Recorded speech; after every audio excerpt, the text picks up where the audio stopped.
नमस्कार। आप सभी का जालोर कोचिंग सेवा संस्थान में स्वागत है। आज हम भूगोल की एक नई श्रृंखला शुरू कर रहे हैं, जिसमें आपको भारत के भूगोल से शुरुआत कर रहे हैं। इसमें होगा ये कि आपको बिल्कुल कम समय में लगभग 10 से 15 मिनट में आपका भारत का एक चैप्टर आपको कंप्लीट मिलेगा।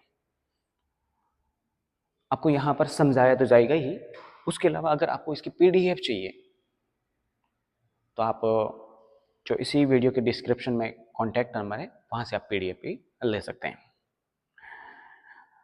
बहुत ही वीडियो ज़्यादा बड़ी होने वाली नहीं है, ऐसे बहुत छोटी होगी। चलिए शुरू करते हैं हम कि ये जो आप मानचित्र देख रहे हैं, कुछ ऐसा ही हमें विश्व के मानचित्र में भारत का मानचित्र देखने को मिलता है। अब देखिए कि ये जो भारत है, इसके बारे में हमें सिंपल सा सवाल यही आता है कि ये जो भारत है, इसके बहुत सारे नाम रह चुके हैं।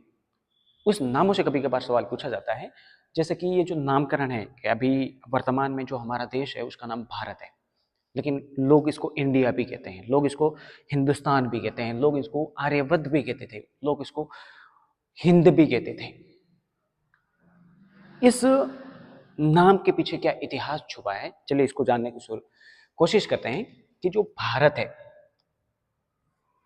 एक राजा हुआ था भारत में दुष्यंत, और एक उनकी रानी थी शकुंतला। और इसी राजा दुष्यंत और शकुंतला के बेटे भरत के नाम पर इस देश का नाम पड़ा है भारत। एक प्रमाण तो ये है। दूसरा है कि भाई हिंदुस्तान, तो हमारे जो बिहार वाला क्षेत्र है, बिहार वाले क्षेत्र में एक अभिलेख प्राप्त हुआ है। उस अभिलेख का नाम है सासानी अभिलेख। क्या नाम है? सासानी अभिलेख, जो लगभग लगभग 262 ईसा पूर्व का एक अभिलेख है। इसी अभिलेख में जो हमारे देश का या फिर इस वाले क्षेत्र का जो नाम बताया है, उसमें बताया है हिंदुस्तान। उसके अलावा हिंद मतलब जितने भी विदेशी लोग थे जो सिंधु नदी को पार करके भारत में आते थे, तो उसको सिंध नाम से बुलाने लग गए कि भाई ये सिंध प्रदेश है। और धीरे धीरे यही अपभ्रंश होकर के हिंद में परिवर्तन हुआ, और उसके बाद में धीरे धीरे करके हिंद से लेकर के हिंदुस्तान तक बना। उसके बाद में भारत अर्थात इंडिया। अब भारत अर्थात इंडिया के जो हमारा देश का प्राथमिक कानून संविधान है, उसका भाग पहला और अनुच्छेद पहला, आर्टिकल फर्स्ट, उसमें ही लिखा हुआ है कि अपने जो देश का नाम है वो क्या है? भारत अर्थात इंडिया। ये तो नामकरण से हो गई। अगर इसकी स्थिति के बारे में बात करें कि भाई ये जो इतनी बड़ी संरचना है या फिर इतना बड़ा जो देश है, आखिरकार इस पृथ्वी पर अवस्थित कहाँ पर है, तो इसकी अवस्थिति को हम देखें तो ये जैसे कि मान के चलो कि ये हमारी पूरी पृथ्वी है। इस पृथ्वी को माने और इसको अपन दो समान भागों में बांटते हैं, ऐसे दो समान आड़ी रेखा में बांटते हैं, और उस रेखा का नाम अपन 0 डिग्री अक्षांश रखते हैं, या फिर विषुवत रेखा रखते हैं, या भूमध्य रेखा रखते हैं। इसी भूमध्य रेखा के आधार पर ये जो पृथ्वी है ना, दो भागों में बट जाती है। एक भाग का नाम उत्तरी गोलार्ध हो जाता है, ऊपर वाले भाग का नाम, और नीचे वाला जो भाग है ये वाला, इसका नाम क्या हो जाता है? दक्षिणी गोलार्ध। तो 0 डिग्री अक्षांश पृथ्वी को दो समान भागों में बांटेगी, एक उत्तरी गोलार्ध और दूसरा दक्षिणी गोलार्ध। तब आप देखोगे कि ये वाला जो भारत है उत्तरी गोलार्ध में आता है। तो अक्षांश के आधार पर भारत इस पृथ्वी पर, इस विश्व में उत्तरी गोलार्ध में आता है, ये याद रखना है। उसके बाद में कि भाई हमें आड़ी रेखा से नहीं काटना, हमें खड़ी रेखा से काटना है, देशांतर के आधार पर काटना है। और हमने एक रेखा खींच ली 0 डिग्री देशांतर। अब ये जो 0 डिग्री देशांतर है, ये काटेगी तो पृथ्वी दो भागों में और कटेगी। एक भाग इधर वाला, ये वाला जो भाग है पूर्व वाला हो जाएगा, इसको अपन पूर्वी गोलार्ध कहेंगे, और इधर वाला जो भाग है इसको अपन कहेंगे पश्चिमी गोलार्ध। क्या कहेंगे? पश्चिमी गोलार्ध। तो भारत वहीं का वही रहेगा। तो देशांतर के आधार पर पूर्वी गोलार्ध में और अक्षांश के आधार पर उत्तरी गोलार्ध में। और ओवरऑल देशांतर और अक्षांश दोनों को साथ में मिला करके कहें तो जो भारत की अवस्थिति है वो आपके उत्तरी पूर्वी गोलार्ध में। अब इसी पूरे विश्व में यहां पर है ये भारत है कि भाई भारत उत्तरी पूर्वी गोलार्ध में अवस्थित है। इसको और डिटेल से देखते हैं कि भाई ये जो भारत है उत्तरी पूर्वी गोलार्ध में तो ठीक है, लेकिन इसके आसपास में क्या है? इसके आसपास में क्या है। तो चलिए हम शुरू करते हैं कि भाई ये जो भारत है, यही भारत मैंने यहाँ पर एक थोड़ा सा बड़ा बनाया है। तो यहाँ पर आप देखना कि अपन जैसे ही उत्तर में जाएंगे, जैसे ही अपन उत्तर में जाते हैं तो हमें हिमालय पर्वत श्रृंखला देखने को मिलती है। कौन सी? हिमालय पर्वत श्रृंखला। और हिमालय पर्वत श्रृंखला के अपन उस तरफ जाते हैं, ट्रांस हिमालय की साइड में जाते हैं, तो वहां पर एक देश देखने को मिलता है, चाइना। इधर आप देखोगे तो इधर अफगानिस्तान, इधर पाकिस्तान, फिर उसके बाद में इधर वापस आते हैं तो नेपाल, इधर भूटान, वापस चाइना मिलता है, फिर म्यांमार, फिर बांग्लादेश, इधर श्रीलंका, इधर मालदीव। इन देशों के बीच में एक देश अवस्थित है, उस देश का नाम है भारत। अब आप देखोगे कि भाई इसको याद कैसे करें। तो एग्जाम में सवाल तो यही पूछा जाता है। अपने वीडियो का मेन पर्पज यही है कि भाई एग्जाम में कौन से सवाल पूछे जाते हैं। तो सीधा पूछा जाता है या तो किसी देश का नाम लिखा जाएगा और उस देश की कितनी सीमा है, तो आपको ये याद रखनी है। अब देखना कि जो राजस्थान वाला क्षेत्र है, गुजरात से लेकर के इधर जम्मू कश्मीर तक, इधर एक देश सीमा बनाता है, उस देश का नाम है पाकिस्तान। क्या नाम है? पाकिस्तान। कितनी सीमा बनाता है? तो अपने याद रखना है 3323 किलोमीटर। पाकिस्तान 3323 किलोमीटर गुजरात से लेकर के जम्मू कश्मीर तक ये सीमा बनाता है भारत के साथ, और उस सीमा का नाम है रेड क्लिफ लाइन। क्या नाम? Red Cliff line. उसके बाद में एक दूसरा छोटा सा देश है जो अपने भारत के साथ में एक छोटी सी सीमा बनाता है 106 किलोमीटर की, और उस देश का नाम है अफगानिस्तान। क्या नाम है? अफगानिस्तान 106 किलोमीटर सीमा बनाता है। तीसरा देश है चाइना। लेकिन आपको चाइना के बारे में याद रखना है कि ये 2 जगह से सीमा बनाता है, और इसकी कुल सीमा कितनी है तो अपने याद रखना है 3488 किलोमीटर। 3488 किलोमीटर तीसरा देश चाइना हो गया। चौथा देश नेपाल हो जाएगा, और नेपाल की जो सीमा है 1751 किलोमीटर है। उसके बाद में भूटान आ जाएगा 5वें नंबर पर, जो आपके 699 किलोमीटर है। उसके बाद में वापस अरुणाचल प्रदेश वाला क्षेत्र है, या फिर वो इधर ये चिकन नेक वाला क्षेत्र है, इधर अपने चाइना से सीमा बनाता है।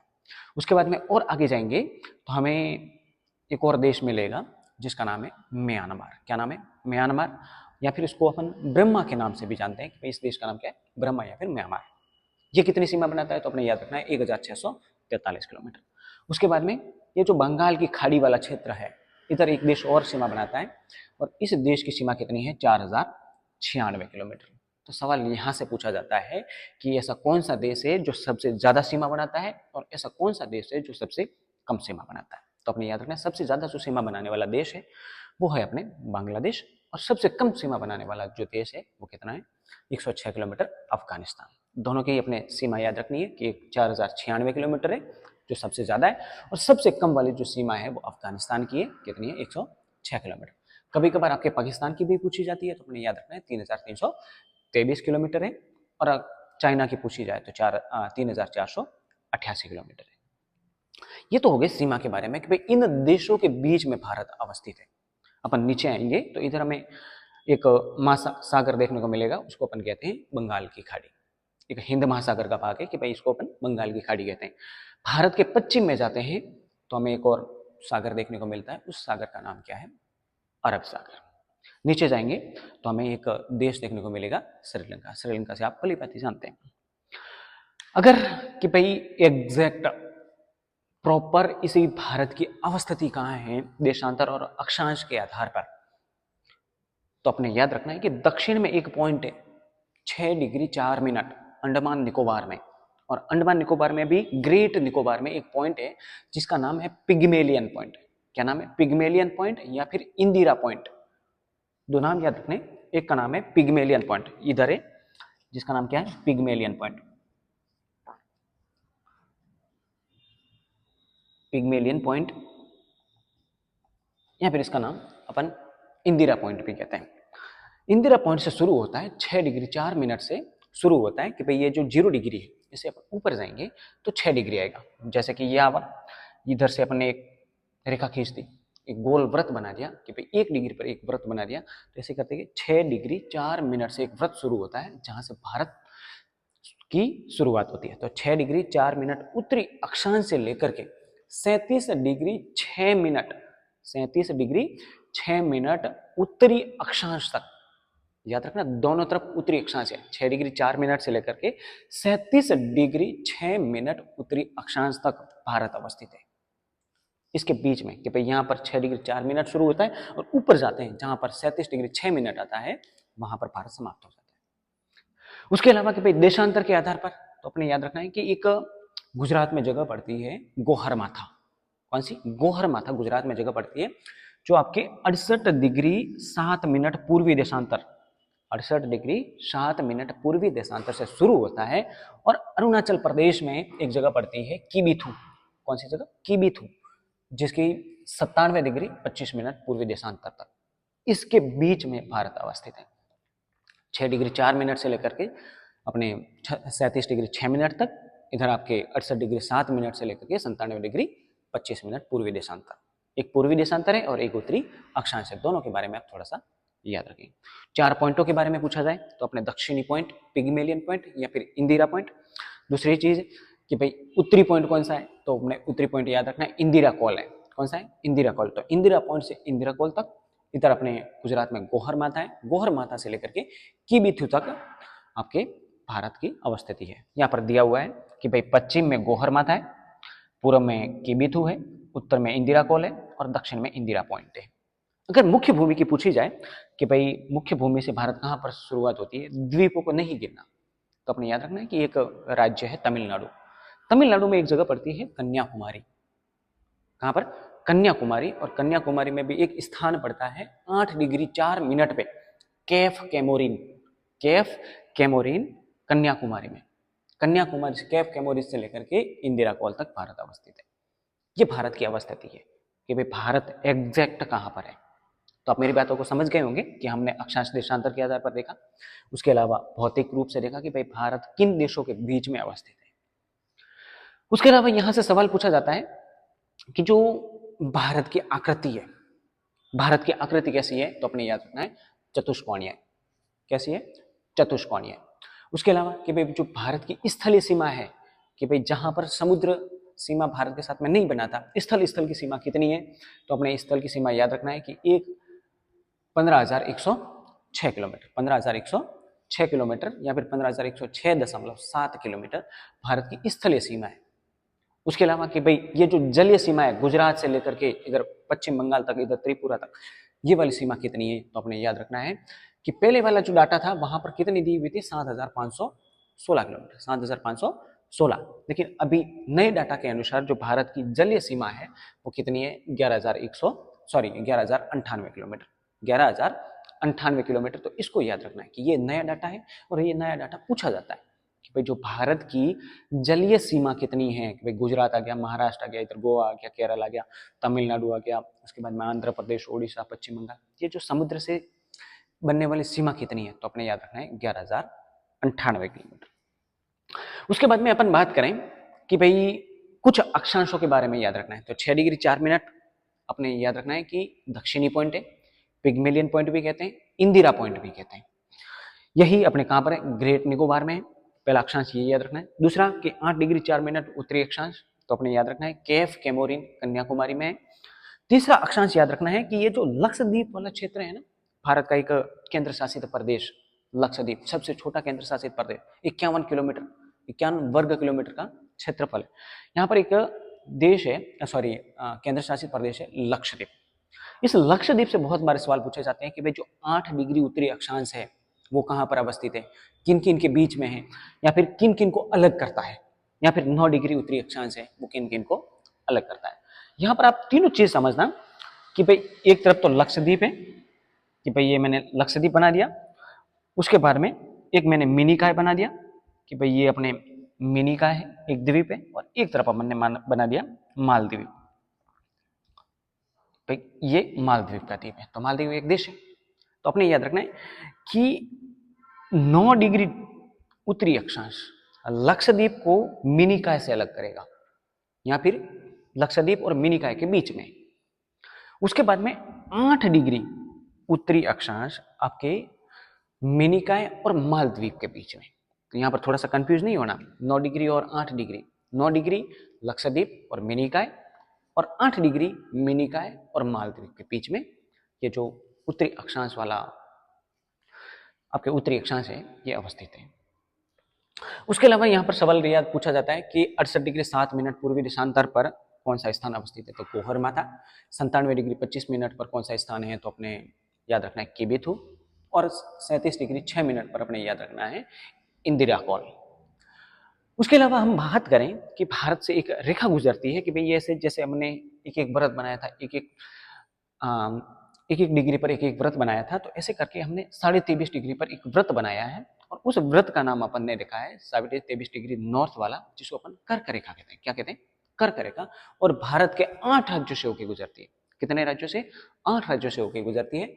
उन राज्यों के नाम याद रखना है और उनका क्रम याद रखना है, और कौन कौन से राज्य से गुजरती है, कौन कौन से राज्यों से नहीं गुजरती, यहाँ से भी सवाल पूछा जाता है। एक सिंपल सा सवाल है कि गुजरात, राजस्थान, मध्य प्रदेश, छत्तीसगढ़, झारखंड, वेस्ट बंगाल, त्रिपुरा और मिजोरम, ये जो 8 राज्य हैं, इन 8 राज्यों से भारत से कर्क रेखा गुजरती है। इसके बारे में याद रखना है। एक अपने मानक समय रेखा के बारे में भी याद रखना है कि मानक समय रेखा 5 राज्यों से होकर गुजरती है। वो कौन कौन से हैं? कि पहले नंबर पर उत्तर प्रदेश है, दूसरे नंबर पर मध्य प्रदेश है, तीसरे नंबर पर छत्तीसगढ़ है, चौथे नंबर पर उड़ीसा है और 5वें नंबर पर आंध्र प्रदेश है। तो जो भारत का जो मानक समय है GMT 5:30, कि भाई ये जो मानक समय रेखा है, जो उत्तर प्रदेश में एक जगह पड़ती है नैनी, नैनी से होकर के ये जो इलाहाबाद नैनी वाला जो क्षेत्र है, वहां से होकर के ये रेखा गुजरती है। तो 5 राज्यों से होकर के मानक समय रेखा, मानक समय रेखा 5 राज्यों से होकर गुजरती है। तो मानक समय रेखा भारत के 5 राज्यों से, जो कर्क रेखा है भारत के 8 राज्यों से। इन राज्यों के नाम याद रखने कि भाई ये जो कर्क रेखा है, कर्क रेखा कौन कौन से राज्य? गुजरात, राजस्थान, मध्य प्रदेश, छत्तीसगढ़, झारखंड, वेस्ट बंगाल, त्रिपुरा और मिजोरम। ये 8 राज्य हैं। मानक समय रेखा उत्तर प्रदेश, मध्य प्रदेश, छत्तीसगढ़, उड़ीसा और आंध्र प्रदेश। उसके अलावा कि भाई ये जो भारत है, इस भारत में कितने राज्य हैं, कितने केंद्र शासित प्रदेश हैं, तो यहाँ पर कंफ्यूजन नहीं होना है। अब इतना तो पढ़ ही रखा है कि भाई भारत में राज्यों की संख्या कितनी है? 28 है। और केंद्र शासित प्रदेश हैं वो कितने हैं? 8 है। सबसे बड़ा राज्य की बात करें तो राजस्थान है, सबसे छोटे राज्य की बात करें तो गोवा है। तो सबसे बड़ा राज्य राजस्थान है और सबसे जो छोटा राज्य है उसका नाम क्या है? गोवा। लेकिन केंद्र शासित प्रदेशों के बारे में पूछा जाए तो यहाँ पर इन स्टूडेंट है वो थोड़ा सा कंफ्यूज हो जाता है कि भाई सबसे बड़ा केंद्र शासित प्रदेश कौन सा है। यहाँ तो आप अंडमान निकोबार को कहोगे या फिर आप दिल्ली को कहोगे। लेकिन अपने याद रखना कि जब से लद्दाख केंद्र शासित प्रदेश बना है तो भारत का सबसे बड़ा जो केंद्र शासित प्रदेश है वो कौन सा है? लद्दाख है। उसके बाद में जो सबसे छोटा केंद्र शासित प्रदेश है वो कौन सा है? तो अपने याद रखना है लक्षद्वीप, 51 वर्ग किलोमीटर। उसके बाद में कि भारत की स्थिति तो उत्तरी पूर्वी गोलार्ध में नामांतरण हो गया। क्षेत्रफल याद रखना है, भारत का क्षेत्रफल याद रखना है। ट्रिक ये याद रखना है कि आगे भी 3 है और पीछे भी 3 है, आगे भी 3 है और पीछे भी 3 है। तो कितना है? 32,87,263 वर्ग किलोमीटर। भारत का जो क्षेत्रफल है 32,87,263 वर्ग किलोमीटर इसका क्षेत्रफल है। विश्व का 7वां बड़ा देश है, विश्व का 7वां बड़ा देश है। विश्व के पूरे विश्व है इसमें 7 बड़े देश हैं। भारत से 6 बड़े देश हैं। कौन कौन से हैं? तो सबसे बड़ा रूस हो गया, रूस के बाद में कनाडा, तीसरे नंबर पर USA, चौथे नंबर पर चाइना, ब्राजील, ऑस्ट्रेलिया और उसके बाद में भारत का नंबर आता है। तो ये जो 7वां बड़ा विश्व का है। उसके बाद में कि भाई ये विश्व का जो क्षेत्रफल है, पूरी पृथ्वी का क्षेत्रफल है, उसका कितना प्रतिशत भाग है? 2.43, 2.43 भाग भारत घेरता है। उसके अलावा भारत के कुछ राज्यों के बारे में याद रखना है कि जैसे कि गुजरात हो गया, तो गुजरात के बारे में क्या याद रखोगे कि भाई गुजरात एक ऐसा राज्य है जो समुद्र के साथ में सब जितने भी राज्य हैं उन राज्यों में सबसे ज्यादा जो तटीय सीमा है सबसे ज्यादा बनाता है। कितनी बनाता है? तो अपने याद रखना है 1215 किलोमीटर। कितनी? 1215 किलोमीटर। तो सबसे ज्यादा जो तटीय सीमा है वो किनकी है? गुजरात की है। सबसे कम तटीय सीमा तो अपने याद रखना है गोवा की है। उसके बाद में केंद्र शासित प्रदेशों के बारे में पूछा जाए तो केंद्र शासित प्रदेशों में याद रखना कि जो अंडमान निकोबार है, भारत का केंद्र शासित प्रदेश अंडमान निकोबार है, ये आपके क्या करता है? सबसे ज्यादा सीमा बनाता है 1962 किलोमीटर, 1962। मैं यहाँ पर राज्य की बात कर रहा हूँ, केंद्र शासित प्रदेश की बात नहीं कर रहा। तो राज्य में गुजरात, केंद्र शासित प्रदेश में अंडमान निकोबार। और सबसे कम केंद्र शासित प्रदेशों में तो अपने याद रखना है लक्षद्वीप।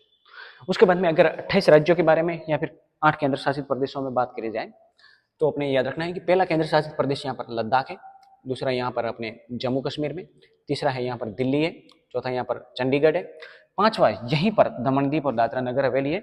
छठा आपके यहीं पर दो राज्यों में है, आंध्र प्रदेश और तमिलनाडु। इन दो प्रदेशों में एक केंद्र शासित प्रदेश है, पांडिचेरी है। सातवां आपके अंडमान निकोबार है और आठवां आपके लक्षद्वीप है। उसके बाद में बात करें कि भाई राज्य हैं, तो सबसे ऊपर यहाँ पर हिमाचल प्रदेश आ जाएगा। हिमाचल प्रदेश के बाद में यहाँ पर उत्तराखंड आ जाएगा, इधर यूपी आ जाएगा। उसके बाद में यहाँ पर पंजाब आ जाएगा, ये वाला राजस्थान आएगा, यहाँ पर गुजरात आएगा, यहाँ पर महाराष्ट्र आएगा, इधर गोवा आएगा, इधर केरल आएगा और सॉरी कर्नाटक आएगा और इधर केरल आएगा, इधर आपके तमिलनाडु आ जाएगा। तमिलनाडु से ऊपर जाएंगे तो यहाँ पर आंध्र प्रदेश आ जाएगा। आंध्र प्रदेश से ऊपर वाला जो भाग है यहाँ पर उड़ीसा आ जाता है। उड़ीसा से ऊपर वाला जो भाग है पश्चिम बंगाल आ जाता है। इधर उत्तर प्रदेश से आगे आते हैं तो यहाँ पर बिहार आ जाता है। उत्तर प्रदेश से हम नीचे आते हैं तो मध्य प्रदेश आता है, इधर छत्तीसगढ़ और झारखंड, जी वाले ओवरऑल अंदर वाले राज्य हो गए। इधर और अपन जाएंगे तो यहाँ पर सिक्किम आ जाता है, इधर आपके असम आ जाता है, नीचे आ जाएंगे तो मेघालय आ जाएगा, इधर अपन जाएंगे तो अरुणाचल प्रदेश आ जाएगा, अरुणाचल प्रदेश के नीचे अपन आएंगे तो नागालैंड आएगा, नागालैंड के नीचे आएंगे तो मणिपुर आएगा। कौन सा आएगा? मणिपुर। और इधर मिजोरम, इधर वापस त्रिपुरा और वापस आ गया मेघालय। तो ये राज्य भारत के 28 राज्य हो गए और 8 केंद्र शासित प्रदेश हो गए। तो ये भारत का एक सामान्य इंट्रोडक्शन वाली क्लास है। तो इसी क्लास को आप 1 या 2 बार देखोगे तो बहुत सारे फैक्ट हैं वो आपके क्लियर हो जाएंगे। अगर इसकी पीडीएफ चाहिए तो आप दिए गए कॉन्टैक्ट नंबर है, कॉन्टैक्ट नंबर डायरेक्ट लिख सकते हैं कि भाई 7230818185, आप डायरेक्ट मैसेज कर देना पीडीएफ, तो यही इसकी जो पीडीएफ है वो आपको प्रॉपर मिल जाएगी। तो आज की क्लास में इतना ही, बहुत जल्द मिलेंगे मतलब इसी वीडियो को लेकर के, जिसमें अपन भारत का जो भौतिक विभाजन है उसको क्लियर करने की कोशिश करेंगे। तो ये वीडियो आपके लिए कितना फायदेमंद हुआ है आप अपना फीडबैक जरूर दीजिएगा। धन्यवाद।